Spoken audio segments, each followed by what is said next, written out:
lagi bersama saya di channel Ima Anime Celebes, sebuah channel yang akan membahas tentang semua hal unik yang ada di Sulawesi Selatan dan masih banyak lagi. Di video kali ini, kita akan kembali melanjutkan serial Ilaga Ligo, dan kali ini kita telah memasuki episode ketiga. Dan sebelum kita memasuki pembahasan, saya mau mengajak teman-teman semua buat yang belum subscribe, supaya bisa terlebih dahulu ditekan tombol subscribe-nya, supaya channel ini bisa terus berkembang dan memberikan informasi, hiburan, serta wawasan kepada kita semua. Oke, kalau sudah, langsung saja. Mari kita memasuki pembahasan. Inilah dia Ilaga Ligo Series episode ketiga. Cerita kali ini melanjutkan episode sebelumnya, di mana sang Patotoe akhirnya memiliki alasan tepat untuk mengirim anaknya, yakni Lato Gelangi, untuk menjadi seorang pemimpin di kerajaan bumi. Maka berangkatlah sang Patotoe untuk terlebih dahulu menemui istrinya, yakni Datuk Palinge, untuk meminta izin. Bersama Patotoe ikut pula beberapa pengawal setianya, yakni Raja dari Wao Langi dan bangsawan dari Copok Meru. Pada setiap lapisan langit terdapat kerajaan-kerajaan yang semuanya tunduk patuh kepada sang Patotoe. Sang Patotoe juga punya istana khususnya di setiap lapisan langit. Dan begitulah, sang Patotoe memasuki satu persatu lapisan langit dan langsung disambut oleh para dewa-dewa penjaga langit. Hingga akhirnya sampailah sang Patotoe kepada Datuk Palinge. "Ada apa gerangan tiba-tiba Kakanda sang Patotoe menemuiku?" tanya Datuk Palinge. "Adinda Datuk Palinge, aku baru saja menerima sebuah kabar mengenai kondisi bumi saat ini dari kedua orang penjagaku." "Bagaimanakah kondisi bumi?" tanya Datuk Palinge. Sang Patotoe kemudian mengusap rambut istrinya tersebut sambil menjawab, "Kondisi bumi masih kosong melompong. Tidak ada sesuatu yang berarti di bumi. Itulah mengapa aku kemari. Aku ingin kembali mendiskusikan mengenai seseorang utusan yang akan kita kirimkan ke bumi." "Kakanda tercinta, setelah aku pikirkan baik-baik, memang betul akan terasa hambar apabila kita para dewa hidup di kerajaan langit ini, namun di kerajaan bumi sendiri dibiarkan kosong. Bumi butuh penghuni juga agar mereka bisa mengagungkan kita," jawab Datuk Palinge. Sang Patotoe merasa bersyukur karena akhirnya Datuk Palinge telah berubah pikiran. Datuk Palinge kemudian kembali melanjutkan, "Baiklah Kakanda, turunkanlah tunas ke bumi agar bumi bisa terisi, serta agar langit, bulan, matahari, dan bintang bisa terasa bermakna." Sang Patotoe kemudian menjawab, "Lalu menurutmu siapakah anak kita yang pantas untuk diturunkan ke bumi?" Datuk Palinge terlihat masih bingung untuk menentukan.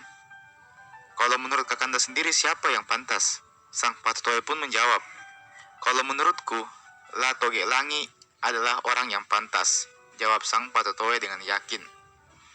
Seketika saat itu juga, Datuk Palinge langsung menangis terseduh-seduh. Bagaimanapun, Lato Gelangi adalah putra kesayangan dari Datuk Palinge. Menyaksikan hal ini, sang Patotoe pun kemudian langsung memeluk Datuk Palinge sambil berkata, "Aku tahu ini berat bagimu, tapi menurutku, memang hanya Lato Gelangi yang pantas untuk memimpin kerajaan bumi," ucap sang Patotoe. "Kakanda yang kucinta, bukanlah maksudku untuk menolak Lato Gelangi diturunkan ke bumi. Aku menangis karena aku senang dengan hal itu. Aku sangat bahagia apabila dia yang menjadi pemimpin di bumi, karena dia adalah seorang pekerja keras yang juga memiliki sikap dan perangai yang baik. Hanya saja aku agak sedih ketika mengetahui bahwa Lato Gelangi nantinya akan kesepian di bumi." Demikian ucap Datuk Palinge. "Aku mengerti akan hal itu, namun memang sudah kehendakku untuk mengirimkan Lato Gelangi ke bumi. Meski demikian, aku juga hendak menjodohkannya terlebih dahulu dengan putri dari penguasa kerajaan Pertiwi, yakni Sinau Toja dan Guru Riselek." Mendengar hal itu, Datuk Palinge seketika langsung merasa tenang, karena akhirnya Lato Gelangi tidak akan kesepian lagi nantinya. Maka segeralah dikirim utusan ke kerajaan Pertiwi untuk menyampaikan pesan bahwa Sinaug Toja dan Guru Riselek diundang ke kerajaan langit untuk bermusyawarah tentang perjodohan La Toge Langi dengan putri mereka berdua. Maka dengan demikian, dewa penjaga pintu langit mencabut palang pintu batara langit dan diturunkan tangga-tangga yang terdiri dari pelangi 7 warna sambil diiringi dengan suara guntur yang saling sahut menyahut. Adalah rumah Makompong dan juga Rukeleng Poba, kedua penjaga yang sebelumnya turun ke bumi. Kini mereka diperintahkan untuk menuju ke kerajaan Pertiwi untuk membawa undangan khusus dari Sang Patotoe. Selain itu, mereka juga membawa sebuah undangan dari Senek Batara di Senri Jawa.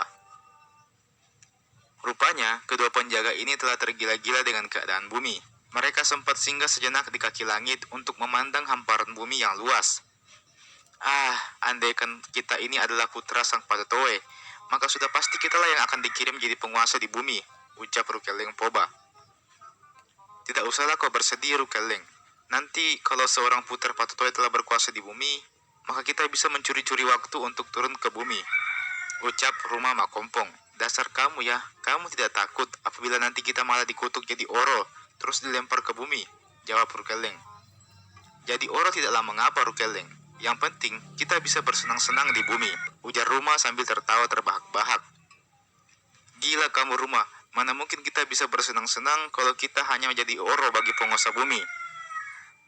By the way, oro di sini dapat diartikan juga sebagai seorang hamba sahaya.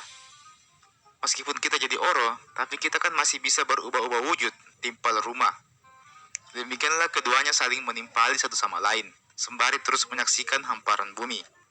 Keduanya asik dalam lamunannya apabila mereka menjadi penguasa di bumi yang luas ini. Bagi mereka, bumi adalah tempat yang sempurna untuk bersenang-senang. Sebelum akhirnya, suara angin kencang dan kilat terdengar di bumi. Bumi lantas bergetar seolah sedang ditimpa gempa. Hal itu lantas membangunkan rumah dan Rukeleng yang asik melamun. Keduanya pun tersadar dan langsung bergegas melanjutkan tugasnya menuju ke kerajaan Pertiwi. Mereka sadar bahwa getaran di bumi itu adalah sinyal dari Sang Patotoe yang sepertinya sedang marah, karena mereka berdua malah melamun bukannya melaksanakan tugas.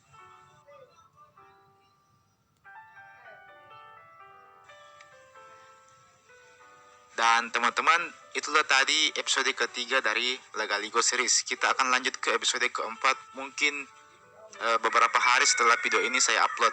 Oke? Jadi tetap stay tune di channel ini, nyalakan loncengnya. Jangan lupa untuk like dan share ini video ke teman-teman. Silahkan komen juga di kolom komentar di bawah.